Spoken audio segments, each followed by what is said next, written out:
ಅಲ್ಲಿ ಅವನು cycle stand scooter stand ಇಟ್ಕೊಂಡಿದ್ದ, ಅವನ ಮೇಲೆ ಏನಾದ್ರು ಕ್ರಿಮಿನಲ್ ಕೇಸನ್ನು ದಾಖಲಿಸಿದ್ದೀರಾ? ಅವನನ್ನು ಒಳಗಾಕಿದ್ದೀರಾ? ಈ ಜಾಗದಲ್ಲೂ ಇದನ್ನು ಯಾವನ ಕಾಂಪೌಂಡ್ ಹಾಕ್ಕೊಂಡಿದ್ನಲ್ಲ, ಉರುಳಿಸಿದಷ್ಟೇ ನಿಮ್ಮ ಕೆಲಸನ? ಹಂಗಾರೆ ಅದೇ ವೀರಾವೇಶನ? ನೀವು ಈ ಕೆಲಸವನ್ನು ಮಾಡಿದ್ದೀರಿ. ಆದರೆ ಯಾರು ಅತಿಕ್ರಮ ಪ್ರವೇಶವನ್ನು ಮಾಡಿದ್ರೋ ಅವ್ರ ಮೇಲೆ ಕ್ರಿಮಿನಲ್ ಕೇಸನ್ನು ದಾಖಲಿಸಿ ಬಂಧಿಸಿ ಒಳಗಾಕಬೇಕು ಅಂತ ಆಗ್ರಹವನ್ನು ನಾನು ಈ ಸಂದರ್ಭದಲ್ಲಿ ಮಾಡ್ಕೋತೀನಿ.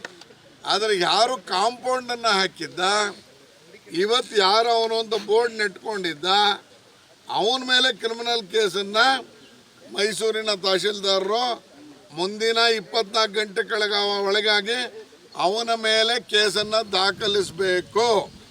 ನೀವೇ ಕೊಡಬೇಕು. ಇಂಥ ಜಾಗದಲ್ಲಿ ಇಂಥವನು ಅತಿಕ್ರಮಣ ಮಾಡಿಕೊಂಡಿದ್ದ, ನಾ ತೆರವು ಮಾಡಿದ್ದೀನಿ, ಅದರ ಚಾರ್ಜ್ ಇಷ್ಟಾಗಿದೆ, ಅದರದ್ದು ವಸೂಲಾತಿಯನ್ನು ಮಾಡಿಕೊಂಡು ಅವನ ಮೇಲೆ ಕ್ರಿಮಿನಲ್ ಕೇಸನ್ನು ದಾಖಲಿಸಬೇಕು ಅನ್ನುವಂಥ ಆಗ್ರಹವನ್ನು ನಾನು ಮಾಡ್ತೀನಿ.